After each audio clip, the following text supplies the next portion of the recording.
Ang programang ito ay rated SPG. Striktong patnubay at gabay ng magulang ang kailangan. Maaaring may masiselang tema, lengguwahe, karahasan, sexual, horror o droga na hindi angkop sa mga... Bakit umiyak? Ano na? Hindi ko sinasadya. Bakit ano nangyari? Pagkatapos ng mahulog ni Don Pepe dito sa bangin, ay agad niyang tumawag itong si Zoe dito kay Don Carlos.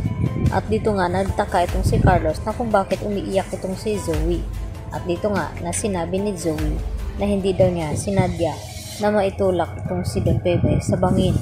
At yun ang dahilan na kung bakit nasawi ito.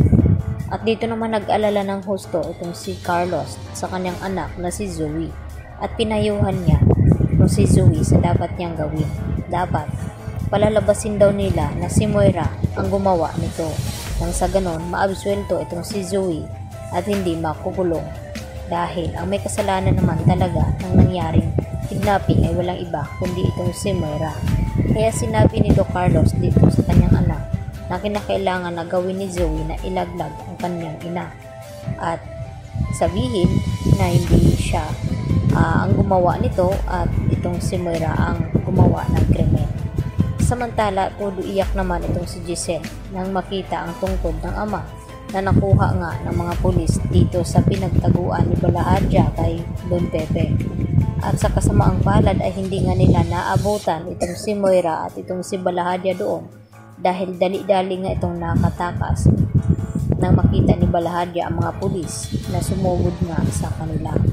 At dito nga nalaman ni Moira ang buong pangyayari na hinahabol pala ng mga pulis itong si Balahadja. Kaya natakot na rin itong si Moira at mapipilitan na rin na magtago ito.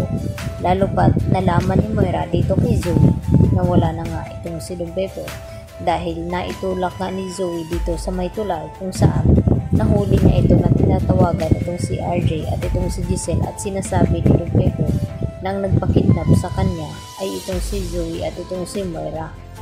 At hindi nga masyadong narinig dito ni Giselle at RJ ang mga sinasabi dito ni Don Pepe dahil sa signal na paputol-putol nga ito at hindi nila maiintindihan ang mga sinasabi sa kabilang linya.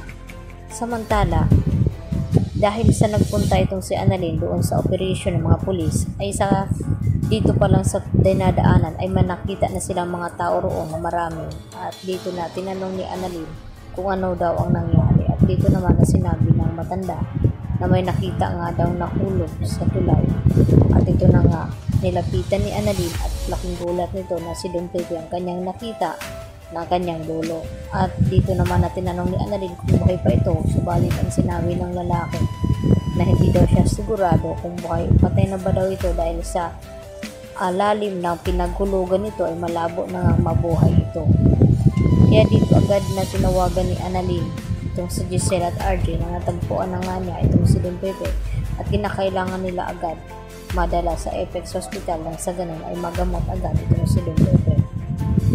At dito na hindi napigilan ni Annalyn ang kanyang sarili na mapaiyak habang nakatitig dito kay Don Pepe na ganun nga ang nangyaring sitwasyon. At dito naman na nagtataka na rin itong si Annalyn sa mga ikinikilos dito ni Carlos lalo na nang tumawag itong si Zoe at tawagin ni Zoe na ama itong si Don Carlos at gulat naman itong si Chang Susan nang malaman niya mula dito kay Lynette na kung bakit tinatawag ni Zoe na ama itong si Carlos. Dapat mag-imbestiga itong si Lynette dahil sa pakiramdam nito na may tinatagong lihim itong si Carlos at hindi nagsasabi ng totoo sa kanya dahil kinukutuban na nga ngayon itong si Lynette na may tinatago talagang sikreto itong si Carlos sa kanya.